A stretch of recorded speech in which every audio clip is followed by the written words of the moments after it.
परमेश्वर के समीप में मोक्ष को प्राप्त करने को योग कहते हैं। देखो, मोक्ष को प्राप्त करने का जो तरीका है ना, उसका नाम योग है। इसका सीधा मतलब है कि योग केवल समाधि का नाम है, योग किसी और चीज का नाम है ही नहीं। कोई सोचे किसी और चीज का नाम योग है, बिल्कुल नहीं है। योग केवल मोक्ष को प्राप्त करने का नाम यानी समाधि का नाम योग है। परमेश्वर के समीप में मोक्ष को प्राप्त करने को योग कहते हैं। और वियोग उसको कहते हैं कि परमेश्वर और उसकी आज्ञा के विरुद्ध बुराइयों में फंस के उससे दूर हो जाना। यानी योग और वियोग दोनों चीजें समझा दी। वियोग है ईश्वर से दूर जाना और योग है ईश्वर के निकट जाना। फिर प्रश्न है कि जब वृत्ति बाहर के व्यवहारों से हटा करके स्थिर की जाती है, तब वो कहाँ पर स्थिर होती है? तो इसका उत्तर है, ऊपर सूत्र दिया हुआ है, इसका उत्तर है तदा दृष्टु स्वरूपे वस्थानम। तदा दृष्टु स्वरूपे वस्थानम, इसका अर्थ जैसे जल के प्रवाह को एक ओर से दृढ़ बांध के रोक देते हैं, तब वह जिस ओर नीचा होता है उस ओर चल के कहीं स्थिर हो जाता है। इस प्रकार मन की वृत्ति भी जब बाहर से रुकती है, तब परमेश्वर में स्थिर हो जाती है। और एक तो चित्त वृत्ति के रोकने का यह प्रयोजन है, और दूसरा यह है, जो एक तो यह हो गया कि तदा दृष्टु स्वरूपे वस्थानम, और दूसरा जो इसमें दिया है, एक दूसरा है वृत्ति सारूप्य मितरत्र, यह अगला सूत्र है। तो इसका दूसरे का अर्थ यह है कि उपासक योगी और संसारी मनुष्य जब व्यवहार में प्रवृत्त होते हैं, तब योगी की वृत्ति तो सदा हर्ष शोक रहित आनंद से प्रकाशित होकर उत्साह और आनंद युक्त रहती है, और संसार के मनुष्य की वृत्ति सदा हर्ष शोक रूप दुख सागर में डूबी रहती है। उपासक योगी को तो ज्ञान रूप प्रकाश में सदा बढ़ती रहती है, और संसारी मनुष्य की वृत्ति सदा अंधकार में फंसती है। अब देखो, यहाँ दो प्रकार के लोग हो गए। एक तो कह दिया उपासक योगी, और दूसरा व्यक्ति है संसारी। तो जो उपासक योगी है उसकी जो स्थिति है वो तो ज्ञान रूप प्रकाश की ओर सदा बढ़ने वाली है, और जो संसारी मनुष्य है उसकी वृत्ति सदा अंधकार में फंसती रहती है। यानी उसे क्षण क्षण भर में दुख, क्षण क्षण भर में प्रसन्नता, ये सब होती रहती है। थोड़ी चीज आई वो प्रसन्न हो गया, थोड़ी चीज आई वो दुखी हो गया, कभी रोने लगा, कभी चीखने लगा, चिल्लाने लगा, कभी परेशान होने लगा, कभी लगता है कि अब तो जीवन ही नहीं बचेगा, कभी लगता है कि ओहो मैं तो संसार में सबसे सुखी आदमी हूँ। ये सब चीजें जो हैं संसारी लोगों के लिए घटती हैं, लेकिन जो उपासक लोग हैं उनकी वृत्ति सदा हर्ष शोक रहित रहती हैं, सदा प्रसन्नता आनंद की ओर बनी रहती हैं, हर्ष और शोक से रहित हो जाता है। तो ये उपासना में वृत्ति के निरोध करने के दो लाभ बताए। एक लाभ तो ये कि उसकी वृत्तियां अन्य स्थानों से रुककर केवल परमात्मा की ओर चल पड़ती हैं और वो मोक्ष की ओर बढ़ जाता है। और दूसरा लाभ ये है कि संसार में रहते हुए उसे हर्ष शोक परेशान नहीं करते हैं, अन्य व्यक्तियों को हर्ष और शोक परेशान करते हैं। अब अपना अपना विचार करो, अपने अपने बारे में विचार करो। जब आप लोग यहाँ संसार में रहते हो तो देखो, थोड़ी थोड़ी सी चीजों में आपको दुख होता है, थोड़ी थोड़ी सी चीजों में आपको सुख होता है। आपके बालक बच्चों को भी थोड़ा सा कष्ट हो जाए तो आप उससे भी दुखी हो जाते हो और बड़े परेशान हो जाते हो। आपके पति ने थोड़ा डांट दिया या आपके मन के विपरीत बात कह दी, तब आप ऐसे दुखी सुखी हो जाते हो, मानव संसार में अब जीवन बड़ा दुखी हो गया है, कष्ट हो गया है, अब जीवन तो बड़ी मुश्किल से चल रहा है, ये तो मेरा जीवन तो बर्बाद हो गया है, इस प्रकार की बातें मन में आने लगती। लेकिन एक योगी व्यक्ति जो होता है, उपासक व्यक्ति जो होता है, वो इन सब चीजों से ऊपर उठकर विचार करता है, सारी चीजों को देखता नहीं। कई लोग तो छोटी छोटी सी चीजों में अपने देवरानी जेठानी और जो वो होते हैं उनमें भी बहुत छोटी छोटी चीजों में फंसे रहते हैं। अब ये जो वृत्तियां हैं ये कितने प्रकार की होती हैं इसके बारे में कहेंगे कि वृत्तियां हैं कितने प्रकार की। तो यहाँ ये सूत्र था, चौथा सूत्र यहाँ दिया हुआ था, वृत्ति सारूप्य मितरत्र है। उसकी व्याख्या के बाद आगे आता है कि कति वृत्तयः संति, कि वृत्ति कितने प्रकार की है। कति वृत्तयः संति, कितने प्रकार की वृत्ति हैं। कति मतलब कितने, वृत्तयः मतलब वृत्ति, और संति मतलब हैं कितने प्रकार की वृत्ति हैं। तो कहते हैं वृत्तयः पंचतयः क्लिष्टा क्लिष्टा, वृत्ति 5 प्रकार की हैं और उनमें 2 भेद हैं, एक वो क्लिष्ट हैं और दूसरी अक्लिष्ट है। 1 मिनट।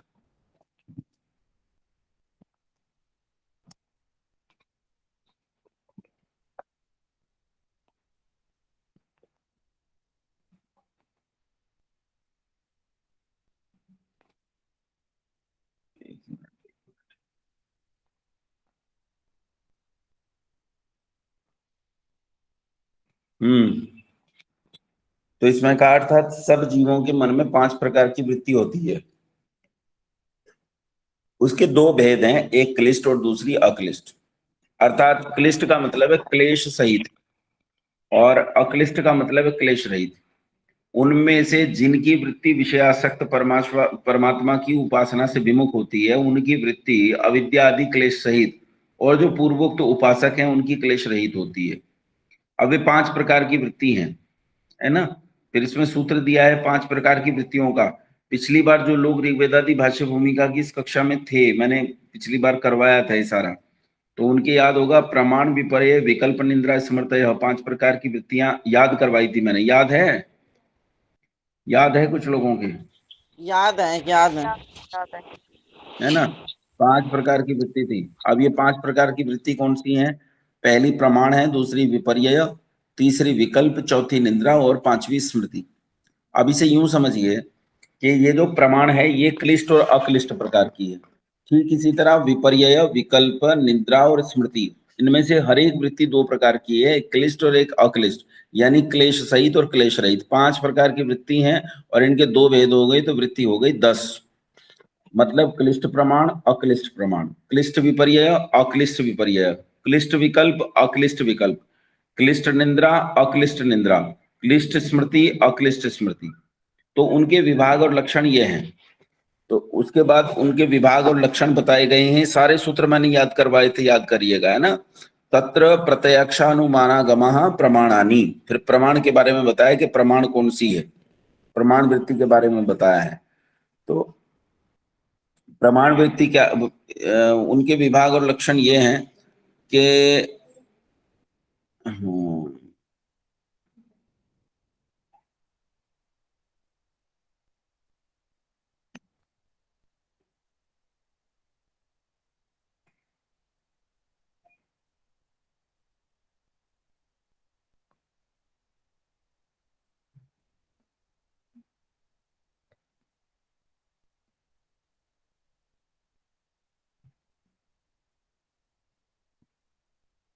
हाँ,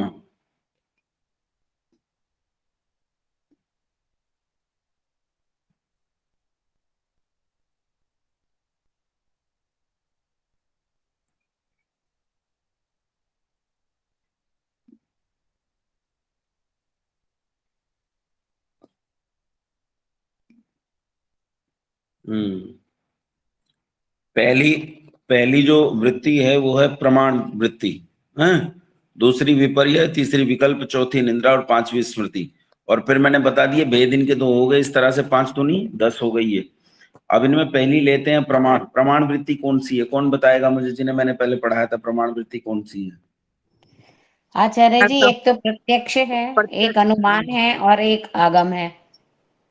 हाँ, ये 3 ही वृत्ति योग दर्शन में चलती हैं। वैसे न्याय दर्शन कार्य ने अलग तरह से कहता है, लेकिन यहाँ केवल अभी आप केवल 3 वृत्तियों के बारे में 3 प्रकार से देखेंगे। प्रमाण 3 प्रकार के होते हैं और इन प्रमाणों में जब हमारा मन चलायमान रहता है तो हम उस वृत्ति विशेष में रहते हैं। ठीक है। दूसरी है विपर्यय। विपर्यय कहते हैं मिथ्या ज्ञान को।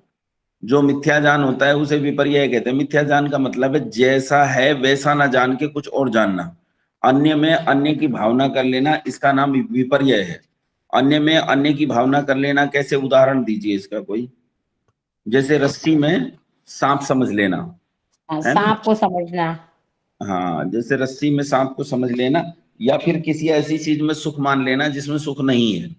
कई बार हम कुछ ऐसी चीजों में सुख मान लेते हैं जिसमें सुख है नहीं, है ना। कई लोग होते हैं, एक आदमी खुजली करता है, उसे खुजली में ही आनंद आ रहा है, अच्छा, उसे ये नहीं पता कि जो खुजली है, उस खुजली में जब तू खुजा रहा है तो तेरी त्वचा को हानियां हो रही हैं, अंदर टिश्यू को हानियां हो रही हैं, बहुत समस्याएं हो रही हैं, लेकिन तो खुजली में आनंद आता है।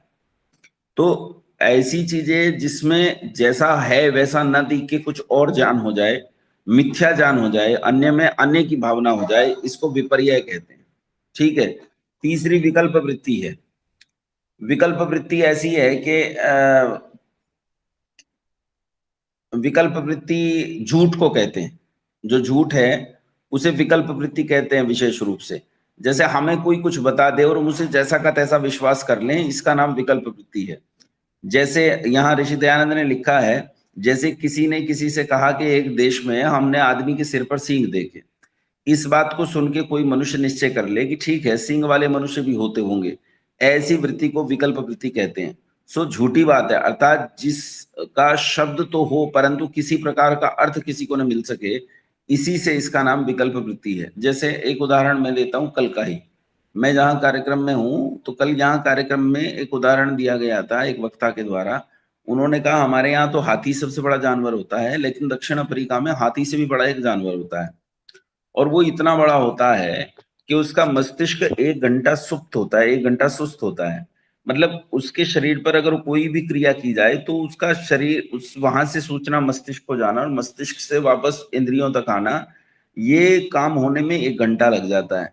यानी उसके साथ अगर उसे डंडा मारा गया है तो डंडे के मारने की सूचना उसके मस्तिष्क को 1 घंटे बाद मिलेगी। तो वो हिंदुओं के संबंध में कुछ कहना चाहते थे, तो उन्होंने ये उदाहरण दिया कि उस पर हमला कर दिया पीछे से पशुओं ने, वो सोया हुआ था और उसका धीरे धीरे करके वो 33% हिस्सा खा चुके। जब 33% हिस्सा खा चुके तो इस 1 घंटे के बाद ये सूचना उसके मस्तिष्क को गई और उसने जब पीछे पलट के देखा तो उसे पता चला कि तेरा तो 33% हिस्सा खाया जा चुका है। अब वो अपना बचाव करने की और उन पर हमला करने की स्थिति में रहा नहीं। तो वो हिंदू के बारे में कह रहे थे कि हिंदू भी देर से जागता है। तो ये उदाहरण उन्होंने दिया, लेकिन ऐसा कोई जानवर तो होता नहीं है दक्षिण अफ्रीका में। मैं सोच रहा था, हालांकि वो तो कह रहे थे कि ऐसा जानवर होता है, लेकिन ऐसा कोई जानवर नहीं होता है। तो अगर कोई इस बात को सुन के बिना किसी प्रमाण के इस बात को चुपचाप स्वीकार कर लेता है और ऐसा मानने लगता है कि ऐसा कोई जानवर होता है, तो इस वृत्ति को विकल्प वृत्ति कहते हैं। या फिर जैसे बच्चों को भूत प्रेत की कहानियां सुनाई जाती हैं और बच्चा भूत प्रेत की कहानियों पर विश्वास करने लगता है, तो इसे विकल्प वृत्ति कहते हैं। अर्थात विकल्प वृत्ति ऐसी होती है कि हम उस पर दिमाग नहीं लगाते हैं, किसी ने हमें बताया हम चुपचाप मान लेते हैं। जैसे हमें किसी ने बताया कि जन्नत है, तो जन्नत विकल्प वृत्ति के अंतर्गत आ जाएगा। जो जन्नत जैसी बताई जाती है वैसी तो कोई जन्नत है नहीं। अब जन्नत में तो बताते हैं कि 700 मीटर की जो है एक अप्सरा होती है, उसने 70 कपड़े पहन रखे हैं और कपड़े सारे पारदर्शी हैं। मैं तो एक मुल्ला जी से चर्चा कर रहा था, मैंने कहा भाई ये 70 कपड़े पहने, सारे कपड़े पारदर्शी, तो कपड़े पहनने का लाभ क्या हुआ? वो तो इतने कपड़े पहनने के बाद भी बिना कपड़ों के है। तो ये महामूर्खता की बात है। तो ऐसी बातें हैं जब हम उन पे यकीन कर लेते हैं। अब कोई कहे कि इस पर यकीन नहीं किया जा सकता, तो 200 करोड़ लोग इस पर यकीन करते हैं। 200 करोड़ करोड़ लोग दुनिया में ऐसे हैं जो इस बात पर यकीन करते हैं कि जन्नत है, जन्नत में हूरें रहती हैं, जब मैं मरूंगा तो मुझे 70 हूरें मिलेंगी, जन्नत में शराब की नदियां बहती हैं, मैं खूब शराब का आनंद लूंगा, जन्नत में मेवे हैं, ये है वो है। इन सब बातों पर 200 करोड़ लोग दुनिया में ऐसे हैं जो यकीन करते हैं कि हाँ ऐसा है। ये देखो आप। तो इसे इसे विकल्प वृत्ति कहते हैं कि जो बता दिया गया, सच झूठ की परीक्षा किए बिना उस झूठ को भी चुपचाप यकीन कर लेना, इसका नाम विकल्प वृत्ति है। भूत भी इसका एक उदाहरण हो सकता है। जैसे भूत के संबंध में बच्चों को बहका दिया जाता है कि भूत होता है, और भूत होता नहीं है, लेकिन बच्चा यकीन करने लगता है कि भूत होता है। चौथी निंद्रा वृत्ति है, अर्थात जो वृत्ति अज्ञान अविद्या के अंधकार में फंसी हो, उस वृत्ति का नाम निंद्रा है। देखो जब हम गहरी नींद में होते हैं उससे हमें कोई जानकारी नहीं होती, ना अपने शरीर की जानकारी होती है, ना अपने आसपास के किसी भी चीज की जानकारी होती है। उस समय हमें स्वप्न भी नहीं आता, हम गहरी नींद में सोए होते हैं। तो गहरी नींद की उसी अवस्था का नाम निंद्रा है। और ये वृत्ति अज्ञान और अंधकार की वृत्ति होती है, इसलिए ये निंद्रा वृत्ति है। अच्छा, निंद्रा वृत्ति जो है ये भी बड़ी हानि कर देती है ना। कुछ लोग कक्षा लेते लेते सो जाते हैं। सविता बहन जी जाग रही हैं कि सो रही हैं? जी जाग रही हूँ। जाग रही हैं। देखो जाग रही हैं तो इसका मतलब वो निद्रावृत्ति में नहीं रहती, आप लोग रहते हो। मैंने तो ये बताने के लिए कि देखो वो जागती रहती हैं, ये बताया आपको। फिर है स्मृति, अर्थात जिस व्यवहार या वस्तु को प्रत्यक्ष देख लिया हो उसका संस्कार ज्ञान में बना रहता है और उस विषय को भूले नहीं, इस प्रकार की वृत्ति को स्मृति वृत्ति कहते हैं। तो स्मृति जो है वो जैसा पढ़ लिया है उसका संस्कार दिया, सुन लिया है या जान लिया है, उसका संस्कार चित्त में बना रहता है, तो उसे हम जो है स्मृति वृत्ति कहते हैं। अच्छा, स्मृति दो प्रकार की हो सकती है, क्लिष्ट और अक्लिष्ट।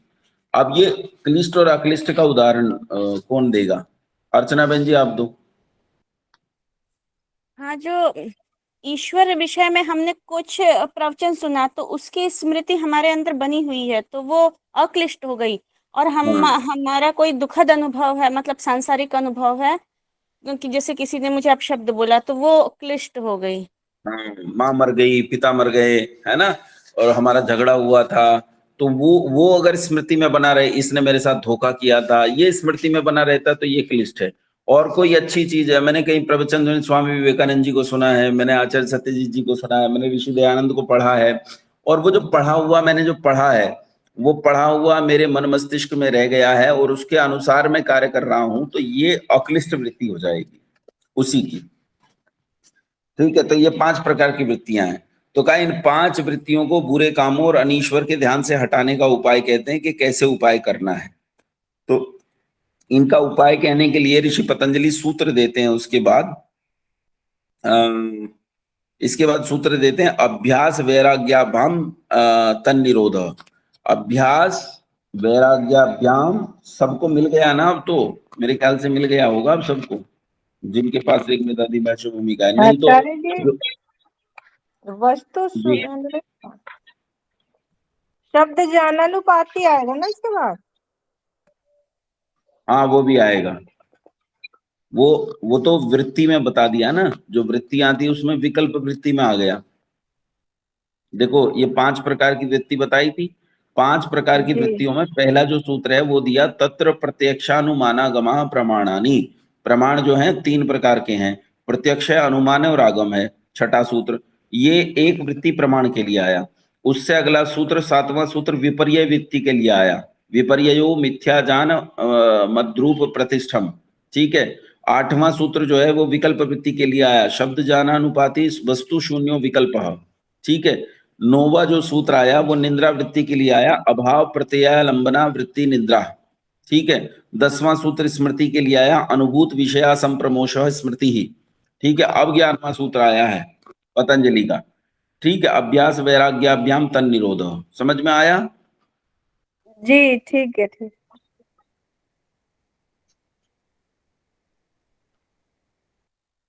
हमारे साथ बड़ी समस्या हो रही है आजकल, फोन में बड़ी गड़बड़ हो रही है। चलो, हाँ मेरे फोन में पता नहीं क्या डाउनलोड हो गया, उससे हमेशा ऐड आते रहते हैं, ये बड़ी दिक्कत हो गई। इसे दिखाना पड़ेगा, पुनीत देखेगा और हटाएगा क्या समस्या है। चलो,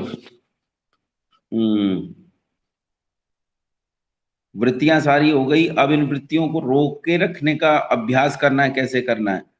तो कहा जैसा अभ्यास उपासना प्रकरण में आगे लिखेंगे वैसा करें, और वैराग्य अर्थात सब बुरे कामों और दोषों से अलग रहें। इन दोनों उपायों से पूर्वोक्त 5 वृत्तियों को रोक के उनको उपासना योग में प्रवृत्त रखना है। देखो योग का नाम ही ऋषि दयानंद ने लिख दिया, उपासना योग।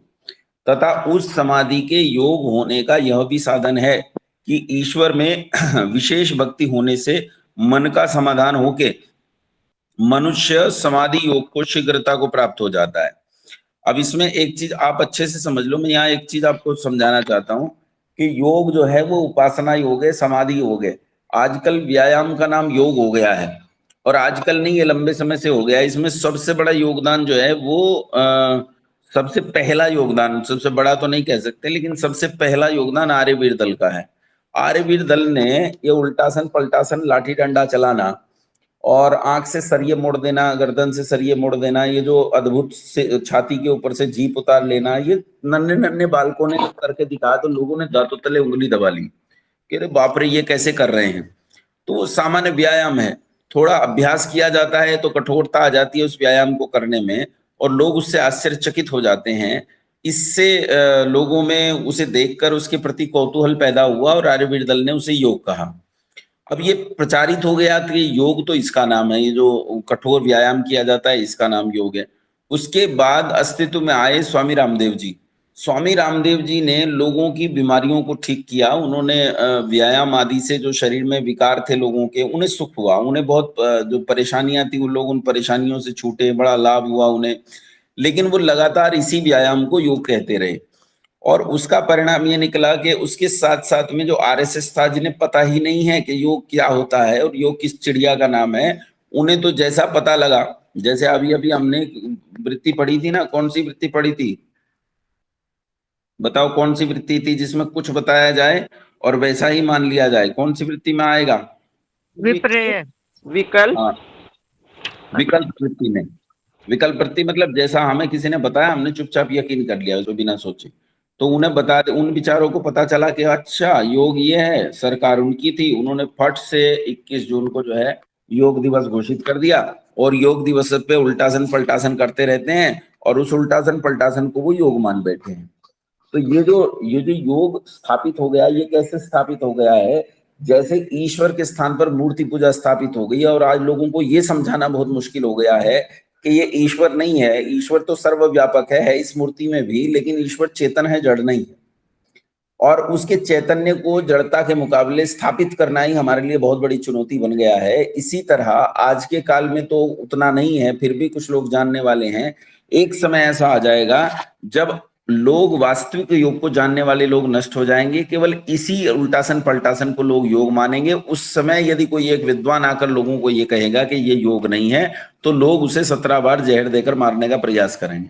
फिर लोगों को ये समझाना भी मुश्किल हो जाएगा कि वास्तव में योग क्या है। लोग इसी उल्टासन पलटासन को योग मान लेंगे और जो ये कहेगा कि उपासना का नाम योग है, उसे लोग ये मानेंगे कि ये तो शास्त्रद्रोही है, धर्मद्रोही है, हमारा नुकसान करने आया। इसलिए भरसक जितना हो सके जहां भी आप हो वहां इस चीज का खंडन करना चाहिए, लोगों को बताना चाहिए कि व्यायाम का नाम योग नहीं है, ये व्यायाम है। अब ईश्वर का लक्षण कहते हैं, तो अर्थात इसी प्रकरण में आगे लिखे हैं, जो अविद्या आदि 5 क्लेश और बुरे कर्मों को जो वासना, इन सबसे सदा अलग और बंद रहित है, उसी पूर्ण पुरुष को ईश्वर कहते हैं। फिर वह कैसा है? जिससे अधिक व तुल्य दूसरा पदार्थ कोई नहीं और जो सदा आनंद ज्ञान रूप सर्वशक्तिमान है, उसी को ईश्वर कहते हैं। यानी स्वरूप जो वो ईश्वर जो है वो सच्चिदानंद स्वरूप है, वो हमेशा आनंद स्वरूप रहता है, उसमें दुख और क्लेश का लेश भी नहीं है। दूसरे वो सर्वशक्तिमान है। सर्वशक्तिमान मतलब उसे अपने कार्य करने के लिए किसी वस्तु, व्यक्ति या किसी पदार्थ की आवश्यकता नहीं पड़ती है, वो अपने सारे कार्य अपनी सामर्थ्य से कर लेता है, इसलिए उसे सर्वशक्तिमान कहते हैं। तो ऐसा जो परमपिता परमात्मा है, उसमें अपने चित्त को टिका देना, उसके साथ अपने चित्त को योग कर देना, इसका नाम योग है। ठीक है, अब ये यहां से शुरू हुआ, जहां से अब दूसरा जो शुरू हुआ है, यहां पर 14वां सूत्र दिया हुआ है, आप देखेंगे ध्यान से। तत्र निरतिशयम सर्वज्ञ बीजम, मिल गया होगा सबको, है, जिसमें नित्य सर्वज्ञ ज्ञान है। ईश्वर कैसा है? ईश्वर है निरतिशय। निरतिशय मतलब जिससे अधिक कुछ हो नहीं सकता, यानी उसमें जो गुण है वो गुण अंतिम अवस्था में, चरम अवस्था में, अतिशय की अवस्था में, उससे अधिक कुछ हो ही नहीं सकता। निरतिशय की अवस्था आ जाती है, बस इसके आगे नहीं है। जैसे मान लो बड़ा होते होते होते होते अब इतना बड़ा हो गया कि इससे बड़ा कुछ हो नहीं सकता, तो इसे निरतिशयता कहेंगे, बड़ा होने में। ऐसे ही सर्वज्ञता में, जानना, चीजों को जानना, मैंने इतना जान लिया और ज्यादा जान लिया और ज्यादा जान लिया, लेकिन ये बढ़ते बढ़ते बढ़ते बढ़ते जब ऐसी अवस्था आ जाए कि इससे ज्यादा ज्ञान अब नहीं हो सकता, ये अंतिम ज्ञान पहुंच गया है, ज्ञान की पराकाष्ठा आ गई है, तो इस स्थिति को निरतिशयता की स्थिति कहते हैं। तो ईश्वर जो है वो निरतिशय है। अब जो लोग ईश्वर में पैगंबर और अवतार आदि की परिकल्पना करते हैं, वो उसकी निरतिशयता में विश्वास नहीं करते, क्योंकि वो मानते हैं कि उसे भी किसी और सहायता की जरूरत है, जिस सहायता से वो काम, उसे जन्म लेने की सहायता की जरूरत है, या उसे बाण की जरूरत है, गदा की जरूरत है, या ऐसी बहुत सारी कल्पनाएं, जैसे लोगों को संदेश पहुंचाने के लिए उसे एक दलाल की जरूरत है। तो ऐसी जब स्थिति आती है तो वो ईश्वर को सच्चे स्वरूप में नहीं जानते। ऋषि दयानंद ने इसका अर्थ किया है कि जिसमें नित्य सर्वज्ञ ज्ञान है वही ईश्वर है, जिसके ज्ञानादि गुण अनंत हैं, जो ज्ञानादि गुणों की पराकाष्ठा है, जिसके सामर्थ्य की अवधि नहीं है और जीव के सामर्थ्य की अवधि प्रत्यक्ष देखने में आती है। इसलिए सब जीवों को उचित है कि अपने ज्ञान बढ़ाने के लिए सदैव परमेश्वर की उपासना करते रहें। तो ये असल में परमेश्वर कैसा है उसके स्वरूप को जानने का सूत्र है। और यहाँ ऋषि दयानंद ने कहा है कि ऐसे ही परमेश्वर की उपासना करनी चाहिए। अब ये जो परमात्मा है, इस परमात्मा को पुकारेंगे कैसे? मतलब ये तो हो गया कि वो निरतिशय है, निरतिशय है। इसके साथ एक सूत्र और दिया है ईश्वर के गुण के संबंध में, 15वां सूत्र है, स एष पूर्वेशाम अपि गुरु काले नानवच्छेदा। कि देखो संसार में जो गुरु है ना, इन सब का कोई ना कोई गुरु है। देखो ये लिखा है कि पूर्वे ही गुरुवः काले नान वच्छेदन्ते, यत्रा वच्छेदार्थेन कालो नोपावर्तते स एष पूर्वेशाम अपि गुरु यथा यस्य सर्गस्यादो प्रकर्षगत्या सिद्धः तथातिक्रांत सर्गादिष्वपि प्रत्येतव्य। यहाँ स्पष्ट है कि जो ईश्वर है वो, जैसे मैं हूं तो मेरा कोई गुरु है, मेरे गुरु का भी कोई गुरु है, उनका भी कोई गुरु है, उनका भी कोई गुरु है।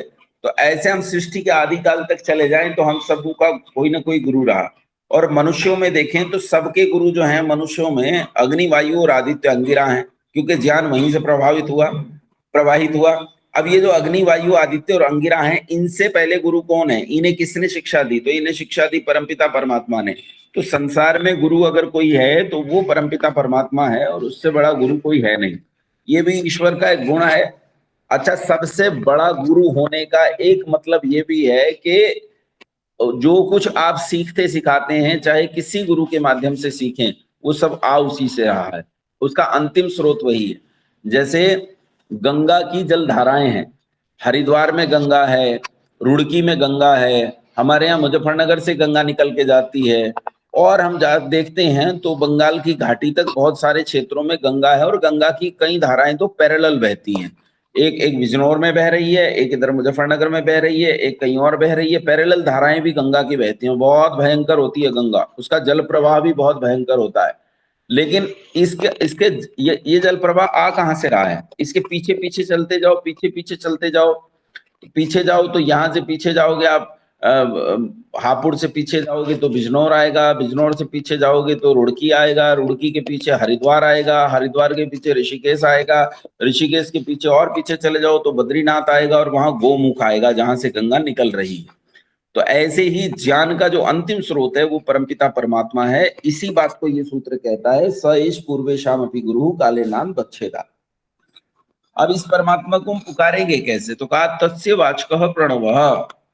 उसका वाचक क्या है? उसका वाचक प्रणव है, उसका वाचक जो है ओम है, ओंकार उसका वाचक है। वाच्य ईश्वरः प्रणवस्य। ईश्वर का वाचक, ईश्वर को कैसे बुलाया जाए, किस नाम से बुलाया जाए? तो ईश्वर का वाचक प्रणव है।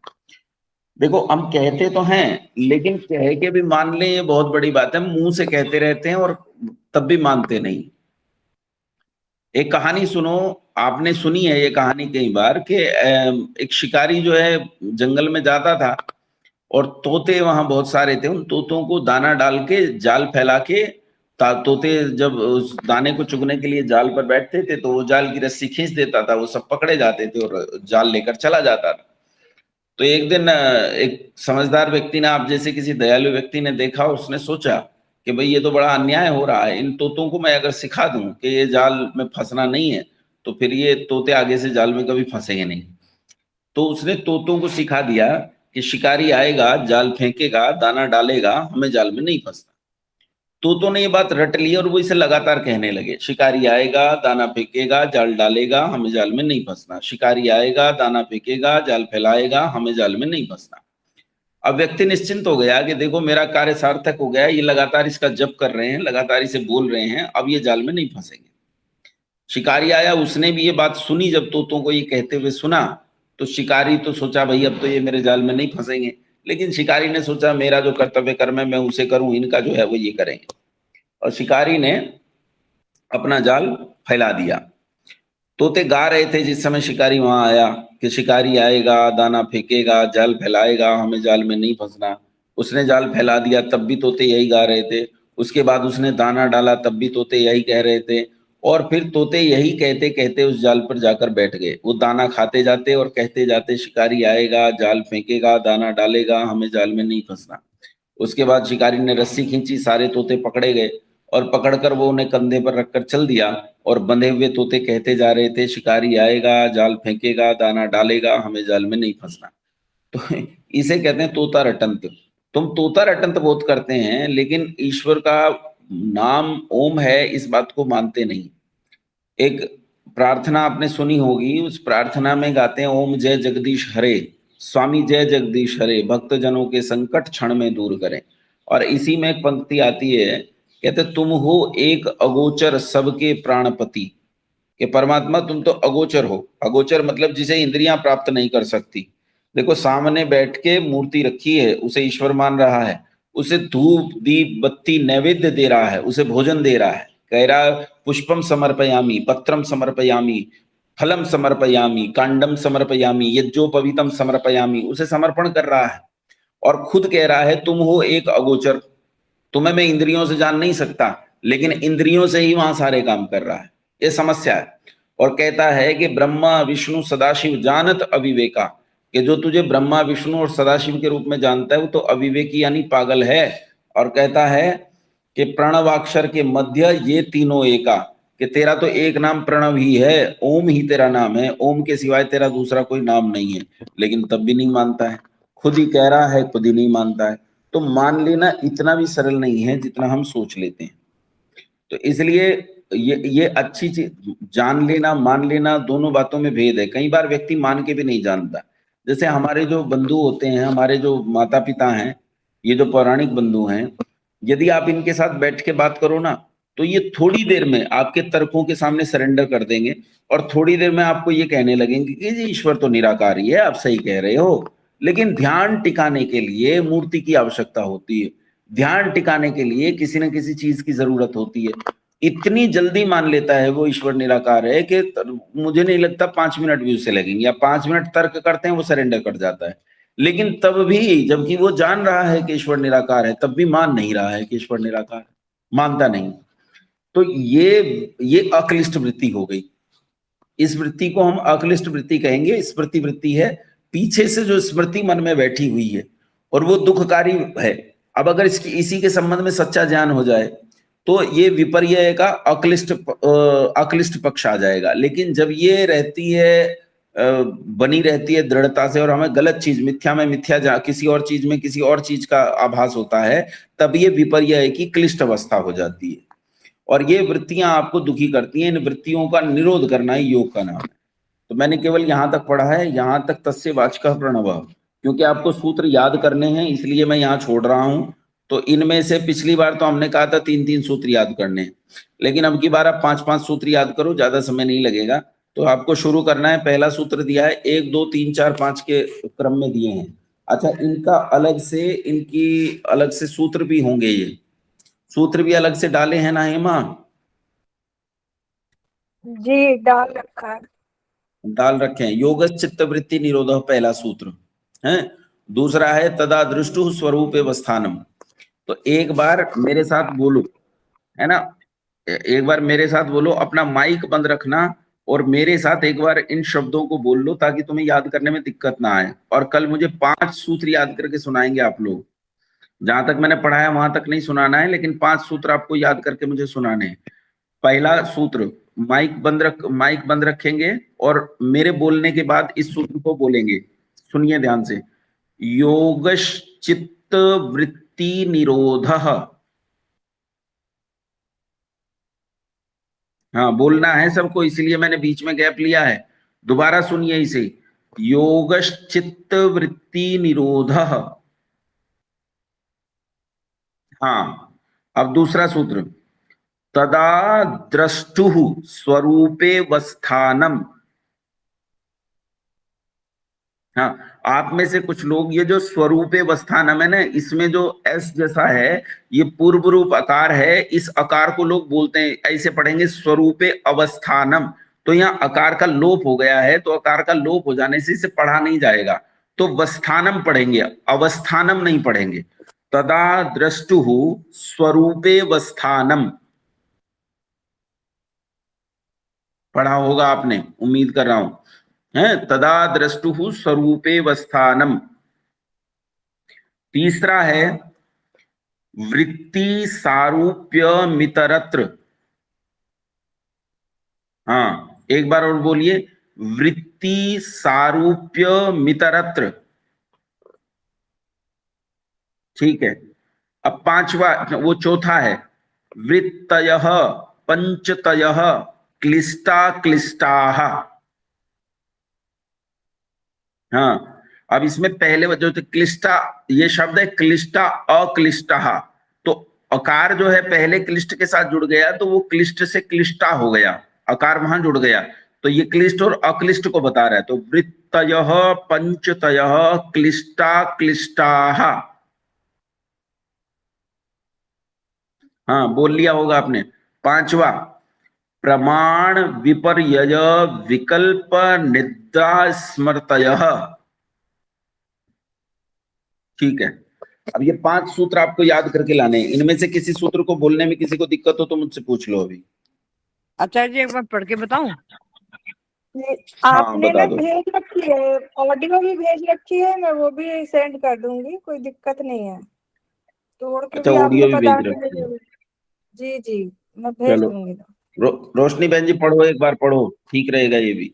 योगश्चित्त वृत्ति निरोधः हाँ, तदा हरियाणवी टोन छोड़नी है। सुनो, मेरी और आपकी भाषा में, दोनों की भाषा में हरियाणवी टोन है, मेरी भाषा में भी है। ये स्थानीय भाषा का दोष होता है। प्रयास करके इस स्थानीय भाषा के दोष को हमें छोड़ना चाहिए। छोड़ नहीं पाते हम पूरी तरह, लेकिन फिर भी कोशिश करनी चाहिए। हाँ, प्रयास बोलो। करेंगे। हाँ। तदा द्रष्टुः स्वरूपे स्थानम। हाँ, स्वरूपे नहीं है, ये हरियाणवी स्वरूपे, सकार जो है वो आधा है, स्वरूपे वस्थानम। स्वरूपे स्थानम। वृत्ति सारूप्य मित्रत्र। ठीक है। वृत्ते है पंचते है क्लिष्टा क्लिष्टाः हाँ, क्लिष्टाः। थोड़ा सा ठीक। वृत्तयः पंचतयः क्लिष्टा क्लिष्टाः।